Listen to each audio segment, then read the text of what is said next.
I was convinced that you were a British actor because the English accent was perfect. Yeah. No, I wasn't. No, I know you weren't a British actor, I know that now. But the accent was brilliant. She might take it, man. I don't. I don't have to go to Harvard to know what you're doing. We will fight for our freedom.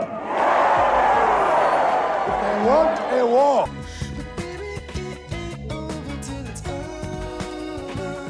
Do you remember some of the most famous black actors from the past? Ever wonder what they look like today? How have they changed over the years? From Morgan Freeman, who seems incapable of giving a bad performance. She might take it, man. I don't. I don't have to go to Harvard to know what you're doing. To James Earl Jones, who lived a sad life at the end. I mean, that's pretty racial prejudice and color prejudice is a pretty bloody sophisticated thing, you know. And the kids just, they're much more basic than Lenny Kravitz, who's still out kicking it.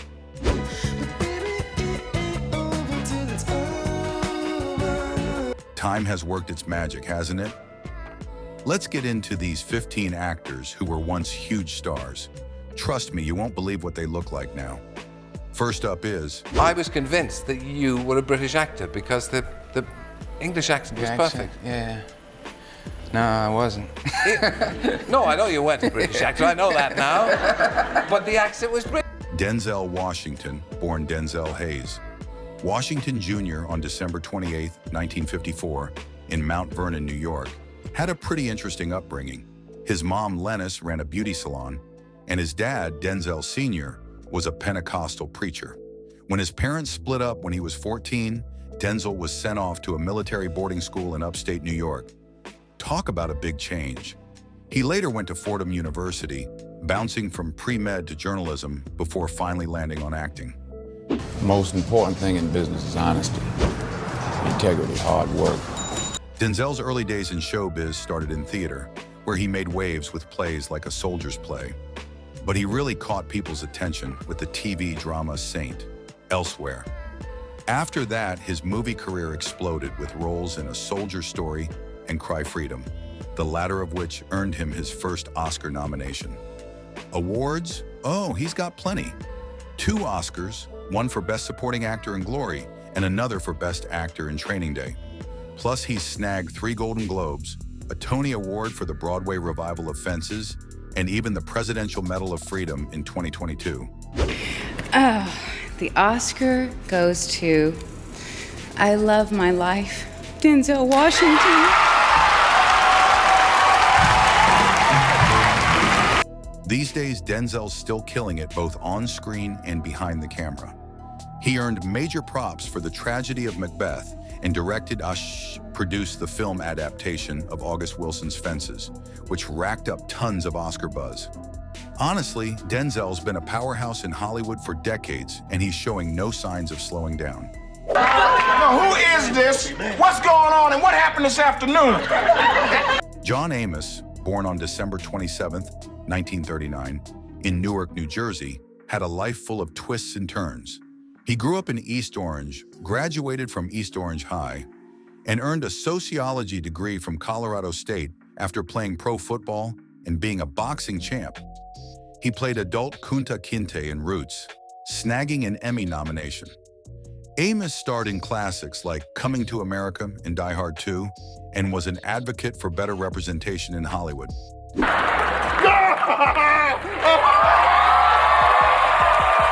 Over the years, he earned accolades, including an NAACP Image Award. Even in his later years, Amos stayed active, appearing in Coming to America before sadly passing away on August 21st, 2024, at 84. His legacy remains unforgettable. Morgan Freeman, born June 1st, 1937, in Memphis, Tennessee, has a story that's both tough and super inspiring. Growing up in a segregated, low-income area, he bounced back and forth between his parents' place in Chicago and his grandma's house in Mississippi. He discovered his passion for acting early on, even landing roles in school plays as a consequence for misbehaving. Let me get this straight. You think... He was part of an all-black version of Hello, Dolly in '67, which was a big deal. He became a household name in the 70s with his role in the kids' show, The Electric Company. Then he hit the big screen with films like Brubaker in 1980 and Street Smart in '87. He faced the struggle of making his mark as a black actor in Hollywood and dealt with some heavy personal losses, including the heartbreaking death of his stepdaughter in 2015. This guy has a trophy shelf that most can only dream of. He won an Oscar for Best Supporting Actor for his performance in $1 Million Baby and scored nominations for classics like Driving Miss Daisy, The Shawshank Redemption, and Invictus. Plus, he's snagged some major honors, like the Kennedy Center Honor and the AFI Life Achievement Award. And the Oscar goes to Morgan Freeman, in $1 Million Baby. This is the first Academy Award and fourth nomination for Morgan Freeman. He was previously nominated for his supporting role in Street Smart and leading roles in Driving Miss Daisy and Shawshank Redemption.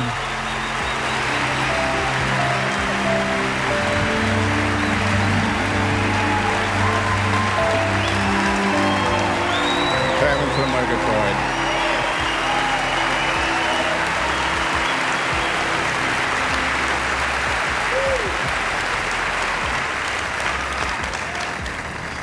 I want to thank everybody and anybody who ever had anything at all to do with the making of this picture.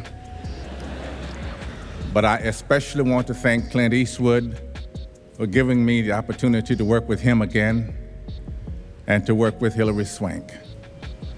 This was a labor of love.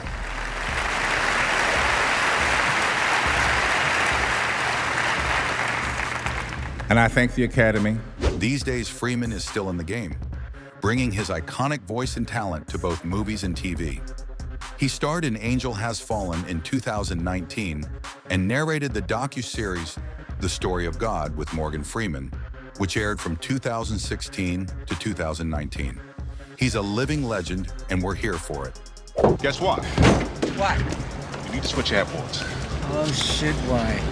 Ernie Hudson, born Earnest Lee Hudson on December 17, 1945, in Benton Harbor, Michigan, had a pretty rough start. He lost his mom to tuberculosis when he was just a baby and never met his dad. Raised by his grandma, Arrana, Hudson discovered his love for writing and acting early on. I won't let you hurt them. They're my friends. He shot to fame as Winston Zeddemore in the classic Ghostbusters films.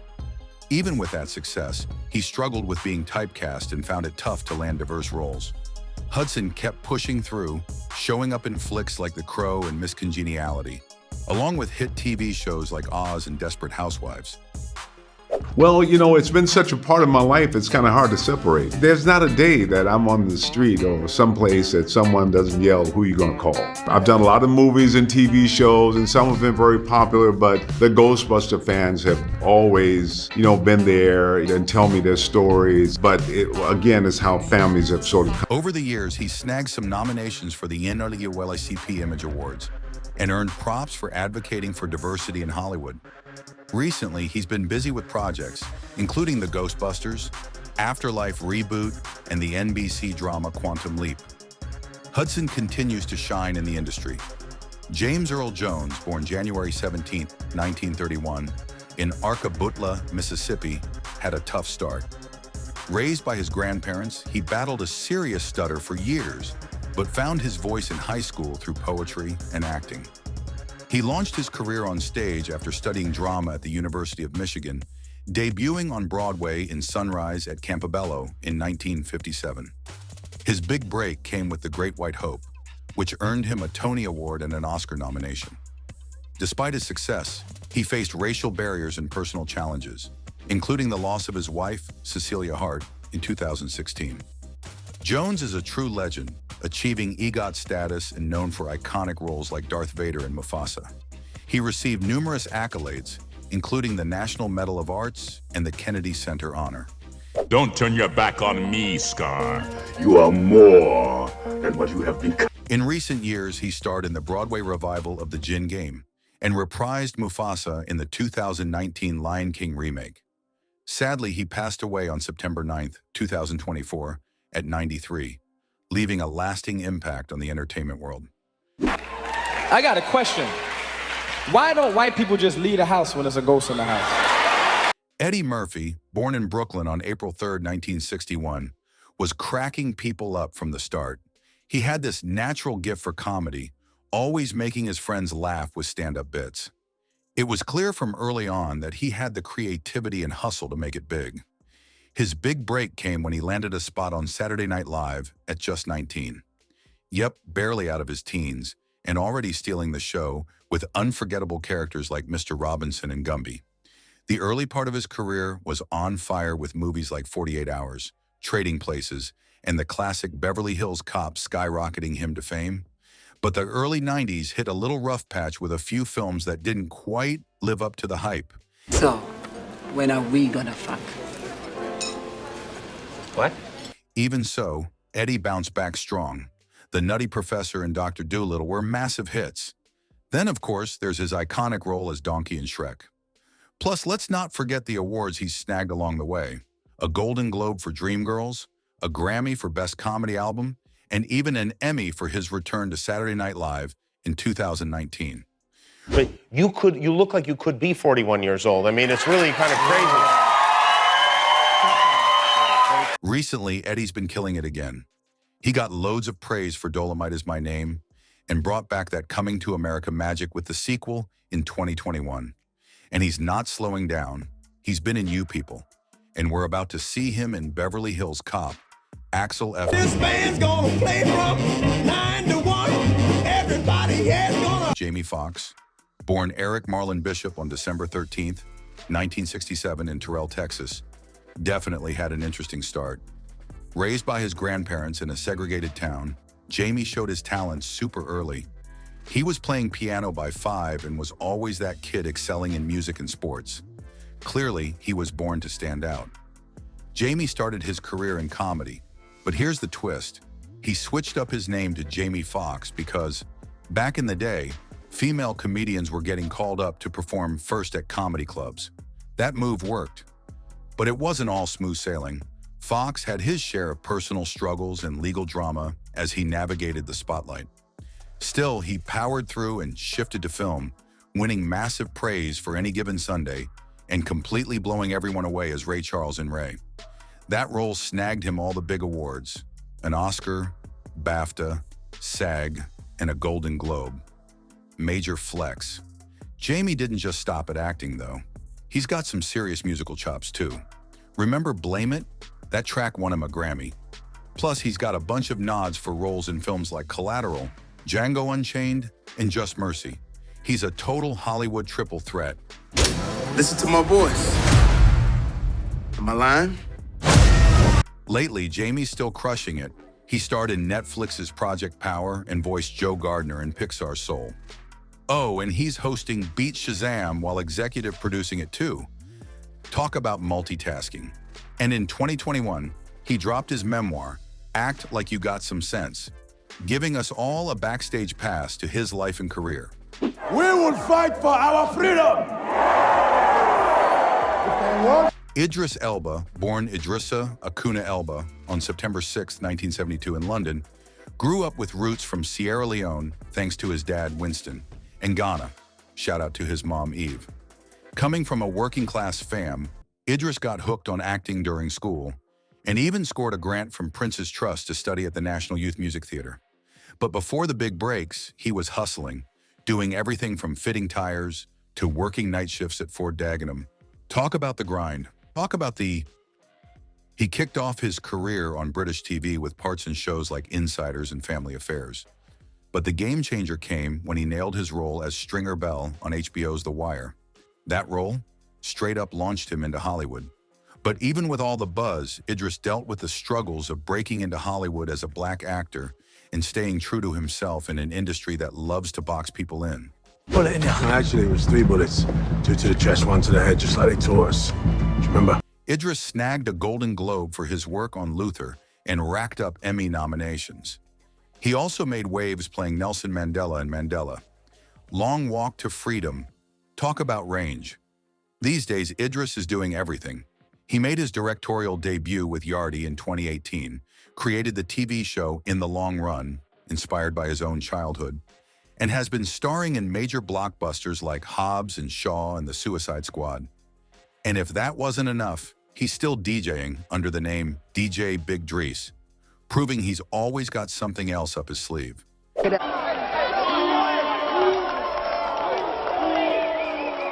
Terrence Howard, born on March 11, 1969 in Chicago, definitely didn't have the easiest start.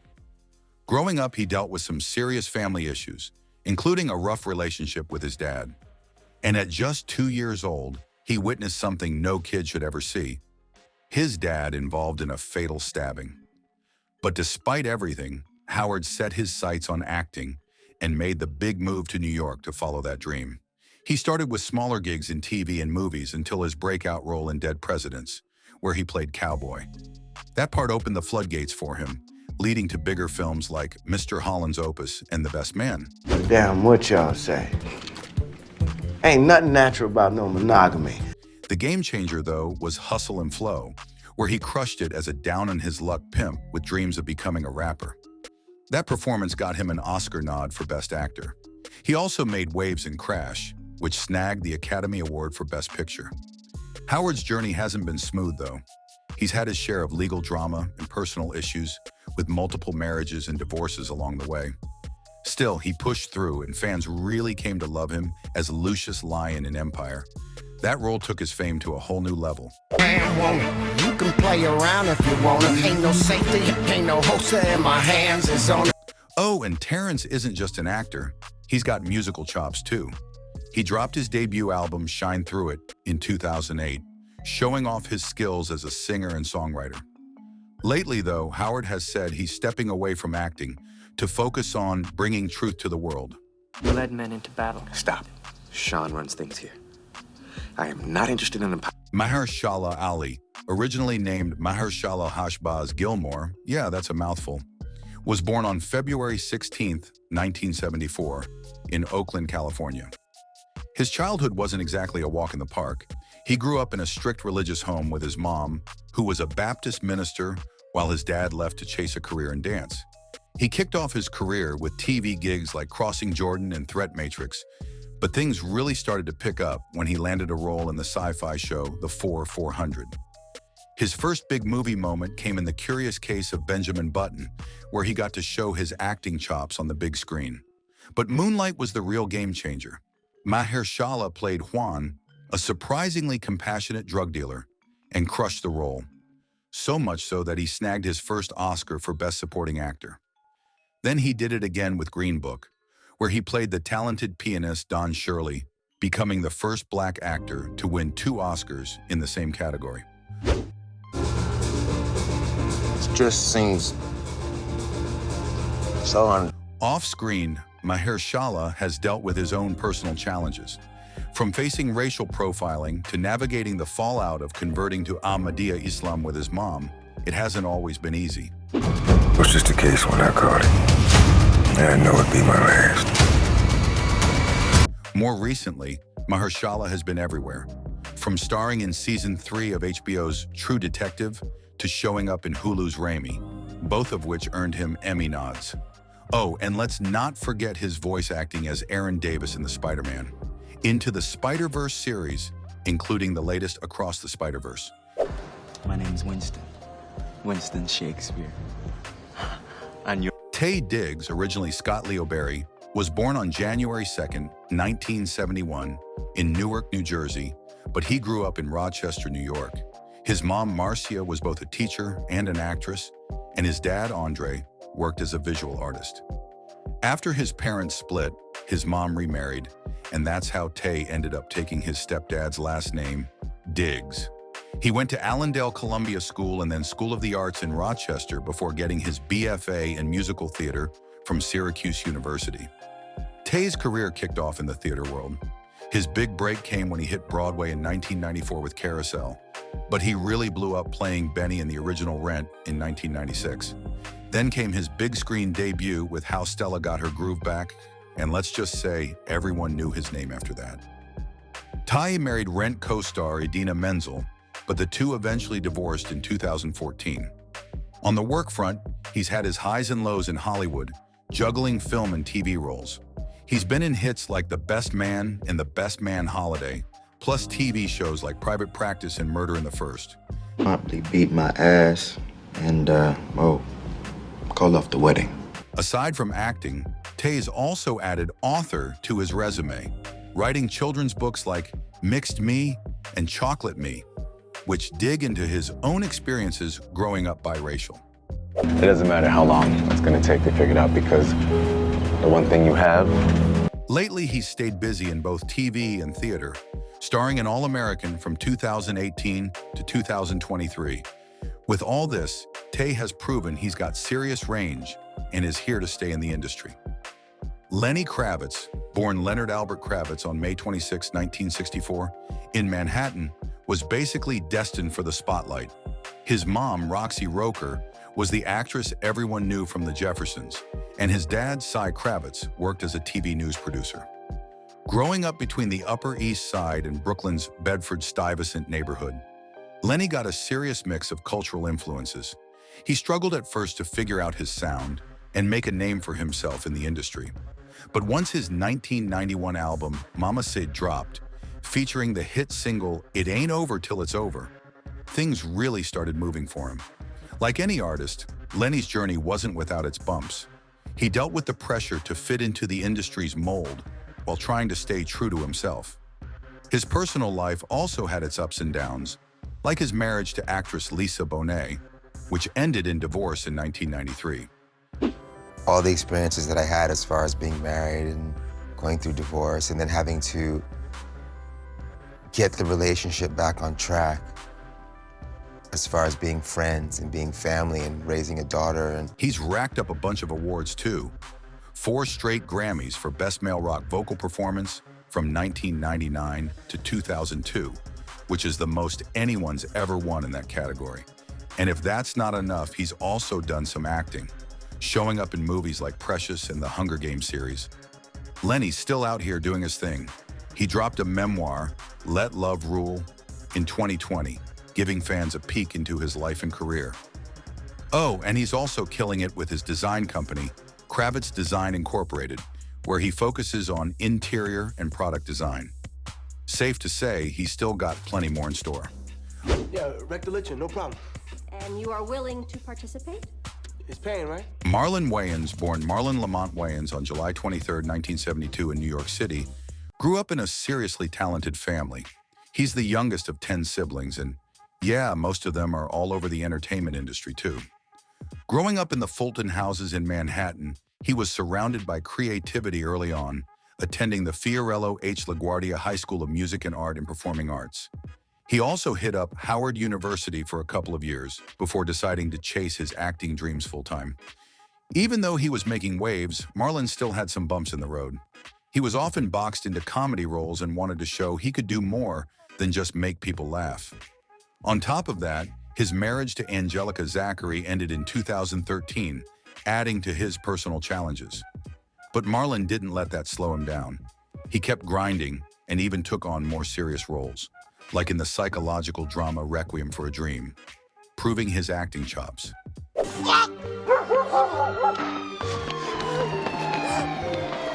Of course, you can't talk about Marlon without mentioning Scary Movie.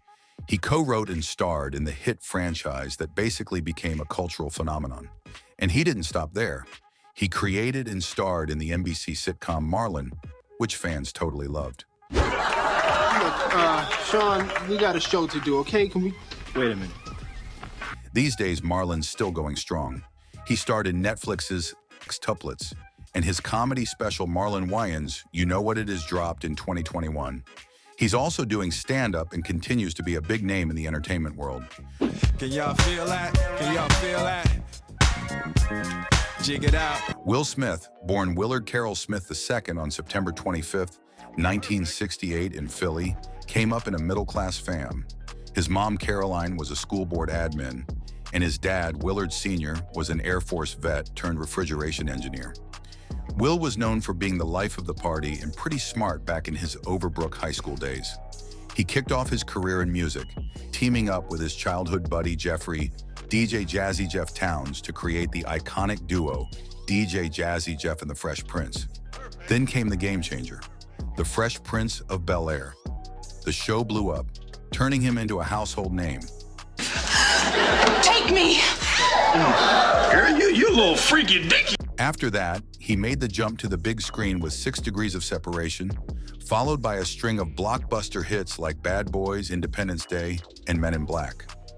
While his career was soaring, Will was dealing with some personal struggles, like keeping up his squeaky clean image and balancing his family life. And who could forget the 2022 Oscars drama when he slapped Chris Rock? Oh, wow! Wow! Despite all the headlines, Will's got some serious wins under his belt. He finally took home an Oscar for Best Actor for King Richard, where he played Richard Williams, the dad of tennis legends Venus and Serena. He's also got 4 Grammys and several Golden Globe nods in the bag. These days, Will's still killing it in Hollywood.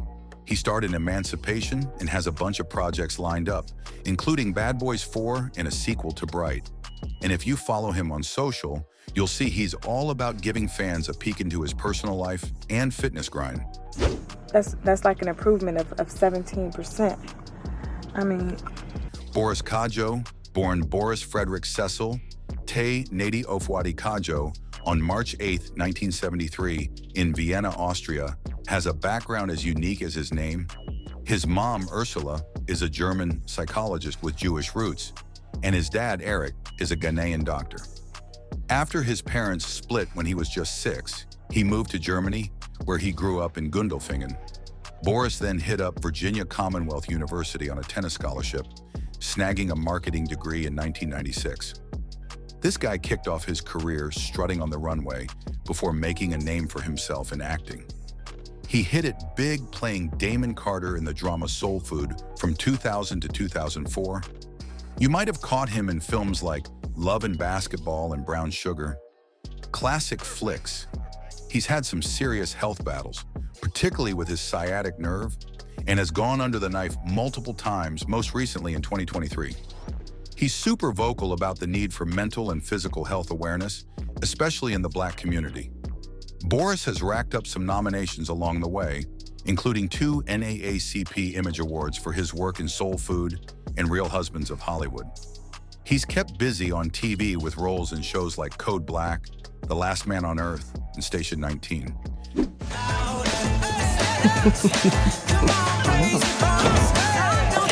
These days, Boris is all about raising awareness for prostate cancer and other health issues affecting Black men.